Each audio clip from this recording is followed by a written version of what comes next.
संसद में विपक्ष का जोरदार हंगामा 3 दिनों से जारी है, लेकिन आज नया बवाल शुरू हो गया है सदन के बाहर राहुल गांधी के कमेंट के बाद।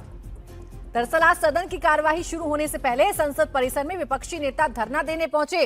इसी दौरान राहुल गांधी केंद्रीय मंत्री रवनीत बिट्टू से भिड़ गए। कांग्रेसी सांसदों के साथ खड़े राहुल ने रवनीत बिट्टू को गद्दार कहा, उन्हें अपने साथ आने को कहा, लेकिन रवनीत बिट्टू ने दो टोक जवाब देकर राहुल को चुप करा दिया। उन्होंने कहा कि वो देश के दुश्मनों के साथ नहीं बैठते। अब इस मुद्दे पर जबरदस्त घमासान छिड़ गया है। बीजेपी इसे सिखों का अपमान बता रही है, तो दूसरी तरफ कांग्रेस इसे बेवजह तूल देने की बात कर रही है। अब सवाल है कि गद्दार है कौन? आज इसी पर करेंगे मुकाबला, लेकिन आइए आपको पहले दिखा देती हूं, सुना देती हूं कि आज संसद परिसर में ऐसा क्या हुआ जिसको लेकर हंगामा है बरपा।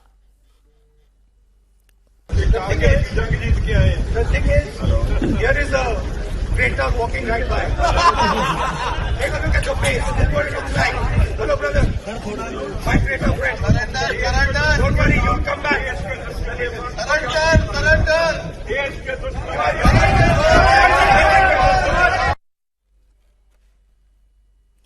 तो आपने देखा संसद परिसर में क्या हुआ, और इसी मसले पर बीजेपी बिल्कुल अटैकिंग मोड में है। इसी पर चर्चा करेंगे। खास मेहमान हमारे साथ जुड़ गए हैं। हमारे साथ हैं अरविंदर सिंह लवली, भारतीय जनता पार्टी के विधायक हैं। बहुत स्वागत है अरविंदर सिंह लवली जी आपका इंडिया टीवी पर। सवाल यही है मेरा सर आपसे, यहाँ राहुल गांधी और बिट्टू साहब के बीच की कन्वर्सेशन थी, इसे पूरी एक कम्युनिटी से भारतीय जनता पार्टी क्यों जोड़ रही है? इसे सिखों का अपमान आप लोग कैसे बता रहे हैं? देखिए, ऐसा है कि एक तो राहुल जी ने जो वर्ड यूज किया वो ट्रेटर की है, और ट्रेटर वर्ड जो है वो देश के साथ गद्दारी करने वालों के लिए यूज किया जाता है। ठीक बात है, हिंदी में उसका अनुवाद गद्दार जरूर है, लेकिन ट्रेटर शायद गद्दारी से भी ज्यादा बड़ा शब्द है। दूसरा, मेरा ये कहना है कि जिस व्यक्ति जो आदमी संसद का सदस्य हो, संसद का एलओपी हो, संसद की कुछ मर्यादा होती है, आप अपने साथी सांसदों के साथ भी किसी मर्यादा के अनुरूप जो है बात करते हो।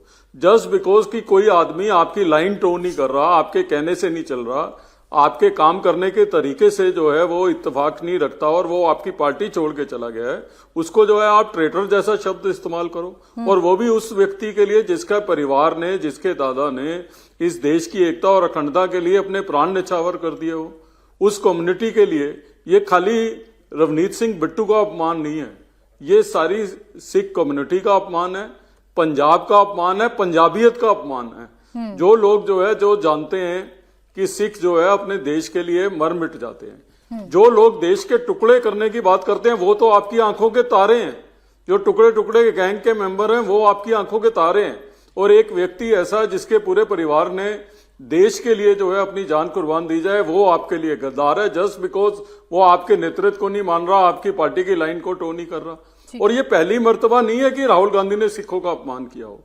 इससे पहले आप लोगों को याद होगा, डॉक्टर मनमोहन सिंह जी जब प्रधानमंत्री थे तो ये केवल एक संसद सदस्य थे, और कैबिनेट के द्वारा प्रस्तावित एक बिल को जो है फाड़ के उस समय डॉक्टर मनमोहन सिंह जी का अपमान करने की कोशिश की थी। और जहां तक इनकी पार्टी छोड़ जाने की बात है तो दिल्ली उसका सबसे बड़ा एग्जाम्पल है। दिल्ली में 5-6 प्रमुख चेहरे थे दिल्ली के अंदर जो है जो कांग्रेस की पॉलिटिक्स करते थे, मैं भी उसके अंदर था। लवली साहब, ऐसा तो नहीं है ना कि गद्दार शब्द का प्रयोग पहली बार सियासत में किसी के लिए आज एक भी लवली साहब, ऐसा तो नहीं है ना कि गद्दार शब्द का इस्तेमाल पहली बार हुआ हो? जी, आप दोहराएंगे? आप लोग भी तो बार बार पूरी कांग्रेस पार्टी को, राहुल गांधी को, उनके नेताओं को एंटी नेशनल कहते हैं ना। आप भी तो उन्हें देशद्रोही कहते हैं ना। और आज ही के बयान है आपके नेताओं के, मंजिंदर सिंह साहब का बयान, भाई वो भी तो कह रहे हैं कि सिख सरदार हैं और राहुल गांधी गद्दार हैं, तो आप भी तो गद्दार शब्द का इस्तेमाल कर ही रहे हैं। देखिए, मेरा यही कहना है कि आप देश के बाहर जाके देश के खिलाफ बात करोगे। अब तो आप जो है देश की संसद में भी जो है देश के जो है कि आर्मी स्ट्रेटेजी को डिस्कस करना चाहते हो। आप देश के ऊपर जो है देश की जो डिफेंस पॉलिसी है उस पर देश के अंदर भी उंगली उठाना चाहते हो, बाहर भी उठाना चाहते हो।